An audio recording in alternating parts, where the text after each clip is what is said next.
कैसे हैं आप सभी। तो आज हम देखने वाले हैं मूवी का नाम मैं। ये कहानी मैं नाम की एक लड़की की है जो मिडिल एज्ड है और एकदम सिंपल सी। अब उसकी लाइफ कितनी टफ है बस आपको देखकर समझ में आ जाएगा। पता है उसके पास ना पैसा है ना रोमांस है, बस जिंदगी का जो रायता फैला हुआ है उसे हर दिन समेटने की कोशिश करती रहती है।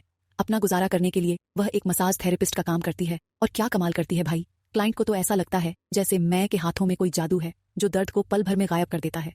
वैसे जब तक पैसे मिल रहे हैं तो दूसरों को जादू फील करवाना ही पड़ता है, लेकिन मैं की जिंदगी में सिर्फ काम नहीं है, एक और बड़ी जिम्मेदारी है, उसकी बेटी। हाँ दोस्तों, बेटी ने स्कूल छोड़ दिया है और अपने नाना के साथ रहती है, यानी मैं के पापा के साथ। पापा अपने आप में एक वॉकिंग टॉकिंग डिजास्टर हैं दोस्तों, जिनको हमेशा पैसों की कमी रहती है और जब भी मिलते हैं बस एक ही बात, पैसे दे दें। तो दोस्तों, मैं का सफर आसान नहीं है। समाज ने उसको कभी मर्दों का मन बहलाने वाली बुला दिया तो कभी किसी अमीर आदमी की शुगर बेबी, बस हर तरफ से ताना ही ताना।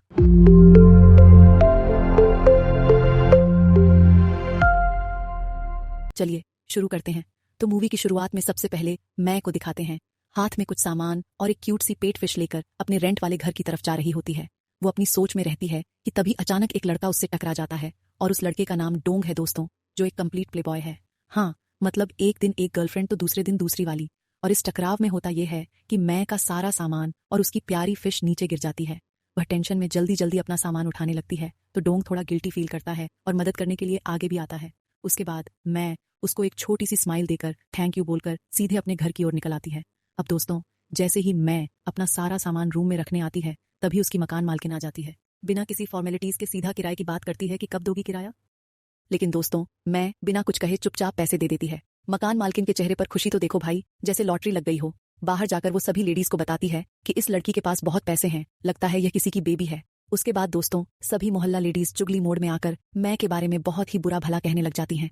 अजीब दुनिया है, जो चुप रहे उसके बारे में सब बोलते हैं। थोड़ी देर के बाद वहां पर एक सुंदर सी लड़की आती है जो डोंग की एक नई मॉडल वाली गर्लफ्रेंड है। दोस्तों, फैशन शो जैसा लगता है जब वह डोंग के कमरे में आती है और जैसे ही रूम का दरवाजा बंद होता है डोंग रोमांटिक मोड में आकर उस लड़की को खींच लेता है और दोनों के बीच फुल ऑन रोमांस होता है। अब थोड़ी देर के बाद डोंग अपनी गर्लफ्रेंड को बाहर तक छोड़ने आता है, बालकनी में फुल एटीट्यूड के साथ। वहीं से उसकी नजर मैं पर पड़ जाती है जो किसी और से फोन पर बात कर रही होती है। अब डोंग को बड़ी क्यूरियोसिटी होती है कि पूछ लेता हूँ इससे इसका नाम क्या है। वो भी पूछ बैठता है, तुम्हारा नाम क्या है और तुमने मुझे अभी तक अपना नाम क्यों नहीं बताया। दोस्तों, मैं तो एक स्माइल के साथ बस गुड नाइट बोलती है और जाने लगती है। हो, लेकिन यह क्या, अचानक से डोंग की पैंट बालकनी के लोहे के टुकड़े में फंसकर खुली रह जाती है और मैं की आंखों के सामने लाइव कॉमेडी शो शुरू हो जाता है। दोस्तों, वह हड़बड़ी में जल्दी से वहां से निकलती है और डोंग पूरी तरह शर्मिंदा हो जाता है। पैंट संभालने के चक्कर में उसके कॉन्फिडेंस की पैंट भी नीचे गिर गई। बताओ। अगले दिन मैं अपने थेरेपी सेंटर जाती है, जहां एक लड़की उससे कहती है, अरे तुम्हें सेंटर ज्वाइन किए अभी 2 हफ्ते हुए हैं और सभी कस्टमर्स तुमसे थेरेपी लेना चाहते हैं। भाई, क्या जादू कर दिया तुमने। मैं भी हंसकर कहती है, अरे ये तो मेरी अच्छी किस्मत है, वरना मैं तो कुछ करती नहीं थी। इतनी देर में दोस्तों एक दूसरी थेरेपिस्ट भी आ जाती है जो 2 हफ्ते की छुट्टी पर थी और उसे मैं को अपनी जगह पर काम करता हुआ देख बिल्कुल पसंद नहीं आता। आंखों से तो लगता है कि जैसे वह मैं को अभी मारना चाह रही हो। हाँ, फिर मैं एक क्लाइंट की थेरेपी करने रूम में जाती है और बेड पर लेटे हुए देखकर चौंक जाती है। दोस्तों, अरे ये तो वही लड़का है जिसकी उस रात पैंट उतर गई थी, डोंग। मैं उसको देखते ही बिल्कुल हंसने लग जाती है और डोंग मजाक करते हुए कहता है, अच्छा तो तुम यहाँ काम करती हो, तुमने उस दिन मुझे इसीलिए अवॉइड किया ताकि यहाँ आराम से मेरा मसाज कर पाओ। हैं, क्या बात। मैं भी दोस्तों एक सिंपल सी स्माइल के साथ कहती है, सुनो, इस थेरेपी सेंटर में आपका स्वागत है, आप आराम से लेट जाइए ताकि मैं आराम से अपना काम कर पाऊं। दोस्तों, डोंग मसाज के लिए बिल्कुल तैयार हो जाता है और साथ ही एक चीकी स्माइल के साथ फिर से मैं से उसका नाम पूछ बैठता है, लेकिन मैं का जवाब एकदम फिल्मी स्टाइल में आता है, मेरा नाम मेरे टिप पेपर पर लिखा है। यह सुनकर डोंग हल्का सा शर्माता है, अपना नाम बताता है और मसाज शुरू हो जाती है। मसाज के दौरान हंसी मजाक का सिलसिला चलता रहता है और धीरे धीरे डोंग के दिल में मैं के लिए कुछ फीलिंग्स आ जाती हैं। वो अपने दोस्त के साथ इसे शेयर करता है तो उसका दोस्त मजाक उड़ाकर कहता है, माना तुम प्लेबॉय हो, गर्लफ्रेंड्स बनाना तुम्हारे लिए आम बात है, लेकिन वो लड़की एक मसाज थेरेपिस्ट है, उसे हासिल करना कोई आसान काम नहीं होगा। बस दोस्तों, यह बात डोंग को चुभ जाती है और अपने ईगो को बूस्ट करने के लिए वह अपने दोस्त से बैट लगाता है, चल देखते हैं, मैं को हासिल करके रहूंगा। देखिए, डोंग का मिशन शुरू हो जाता है। अब वो रोज किसी न किसी बहाने मैं का पीछा करता है, उससे बात करने की कोशिश करता है और रोज थेरेपी सेंटर चला जाता है, बस यह देखने के लिए कि मैं उसको देख पाती है या नहीं। वैसे वो उससे फ्लर्ट करने के फिराक में होता है, लेकिन दोस्तों मैं फुल ऑन प्रोफेशनल मोड में रहती है। वह उसकी किसी भी बात का जवाब नहीं देती। इन सब के बीच मैं की कॉलोनी की औरतें अब भी उसके पीछे पड़ी रहती हैं। वे हमेशा मैं के बारे में बुरा भला कहती रहती हैं, जैसे उनका और कोई काम ही ना हो जिंदगी में। लेकिन दोस्तों, मैं यहाँ भी हिम्मत दिखाकर उन सभी को इग्नोर कर देती है और अपने काम पर अच्छे से फोकस करती है। चलिए अब एक दिन की बात बताता हूँ। डोंग कुछ नया ट्राई करता है। वह मैं के घर एक छोटी सी फिश लेकर आता है और कहता है, तुम्हारे पास एक फिश है ना? उस दिन मैंने देखा था, सोचा उसके लिए एक दोस्त लेकर आ जाऊं। प्लीज इसे मेरा गिफ्ट समझ कर ले लो। वैसे मैं तो थोड़ा सरप्राइज होती है, लेकिन फिश ले लेती है। डोंग तो खुशी से फूला नहीं समाता। दोस्तों, यहाँ मैं भी मन ही मन उसको थोड़ा लाइक करने लग जाती है, लेकिन अब तक दोनों के बीच कोई सॉलिड बात नहीं हुई थी। फिर एक दिन की बात है, मैं के रूम में एक आदमी घुसता है और गंदे इरादे से मैं पर जबरदस्ती करता है, लेकिन तभी डोंग वहां पहुंच जाता है और गुस्से में आकर उस आदमी को इतना बुरा पीटता है कि क्या बताऊं। वह उसे सीधा पुलिस स्टेशन लेकर जाता है। पुलिस भी उस आदमी को अरेस्ट कर लेती है और इस तरह मैं को एक बड़ी मुसीबत से डोंग बचा लेता है। दोस्तों, इस इंसिडेंट के बाद मैं और डोंग के बीच रिश्ता थोड़ा गहरा हो जाता है। दोनों एक साथ एक रेस्टोरेंट में जाते हैं जहां वे एक दूसरे के बारे में थोड़ा और जानने की कोशिश करते हैं। इस तरह यहाँ पर रोमांटिक वाइब्स शुरू हो जाती हैं। तभी डोंग की मॉम का कॉल आता है जो उसे अपने पास बुलाना चाहती है, लेकिन डोंग साफ मना कर देता है क्योंकि अब उसके दिमाग में कुछ और ही चल रहा है। दोस्तों, अब तो हमें लगता है कि डोंग का प्लेबॉय हार्ट कुछ सीरियस हो गया है। लेकिन दोस्तों, जब मैं ये देखती है कि डोंग अपनी माँ की बात नहीं मान रहा है और उनको मना कर रहा है तो उसे थोड़ा अजीब लगता है। इसलिए वह पूछ बैठती है, तुम अपनी मॉम के पास क्यों नहीं रहते? बताओ, क्या तुम अपनी मॉम से प्यार नहीं करते? डोंग हल्का सा मुस्कुराते हुए कहता है, अरे तुमने मुझे बहुत जल्दी जज कर लिया। मैं अपनी मॉम से बहुत प्यार करता हूँ, पागल। यह सुनकर मैं थोड़ा एम्बैरेस्ड हो जाती है। डोंग फिर से अपने फ्लर्ट मोड में आ जाता है और मैं से थोड़ा छेड़छाड़ करता है। मैं भी ब्लश करते हुए बस स्माइल करती रहती है, लेकिन अंदर ही अंदर बड़ी खुश होती है। जब वह घर पहुंचती है तो देखती है कि उसकी बेटी मिन वहां खड़ी हुई है। मिन दोस्तों, अपनी माँ मैं के फोन कॉल्स का जवाब ना पाने पर अपने नाना के साथ यहाँ आ गई थी। मैं थोड़ा शॉक हो जाती है और डोंग को इंट्रोड्यूस करते हुए कहती है, ये मेरी बायोलॉजिकल बेटी है जिससे मैं सच में बहुत प्यार करती हूँ। दोस्तों, सरप्राइज तो यहाँ डोंग भी होता है, लेकिन वह कुछ नहीं कहता। इसके बाद वह सीधा अपने घर चला जाता है। जब मैं अपने पापा से मिलती है तो उसे पता चल जाता है कि उन्होंने अब तक अपनी जुए की आदत नहीं छोड़ी। इस बार भी वह पैसे हार चुके हैं और मैं से उधार चुकाने के लिए पैसे मांगते हैं दोबारा, और मैं का गुस्सा छोटी सी वोल्केनो की तरह फटने लगता है। लेकिन पापा के सॉरी बोलने पर वह फिर उन्हें $500 दे देती है।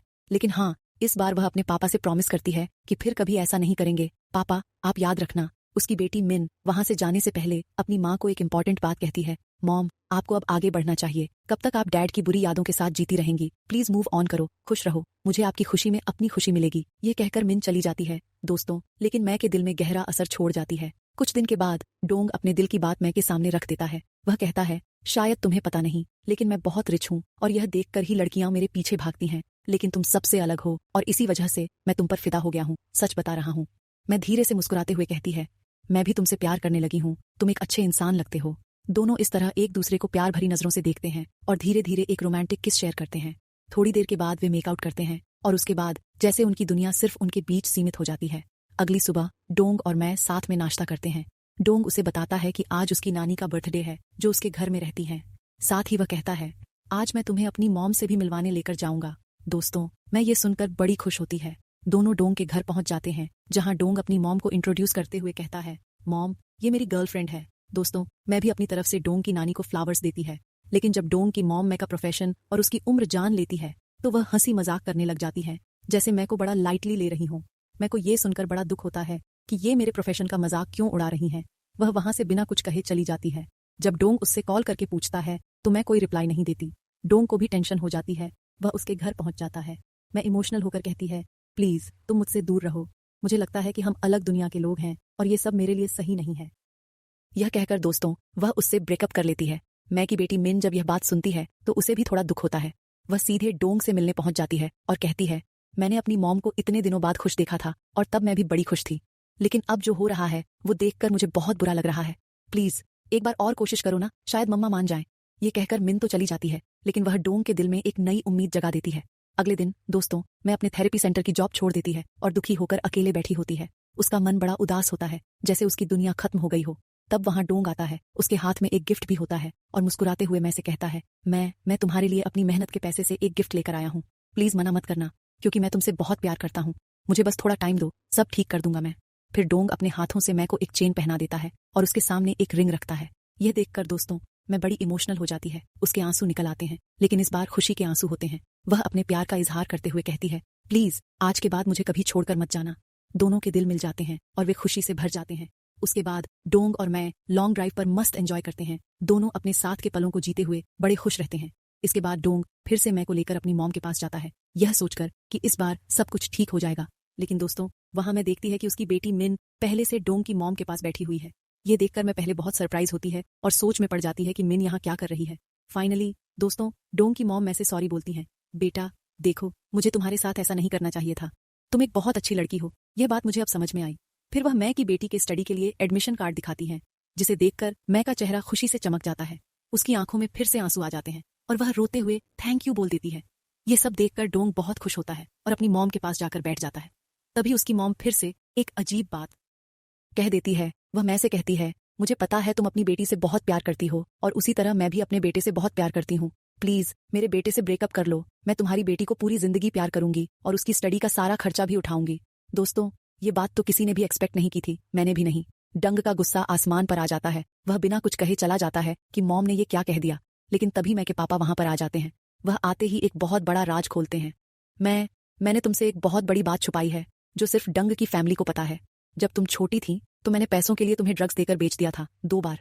वह भी तब जब मुझे पैसों की बहुत जरूरत थी और उसी दौरान तुम्हारी बेटी मिन पैदा हुई थी।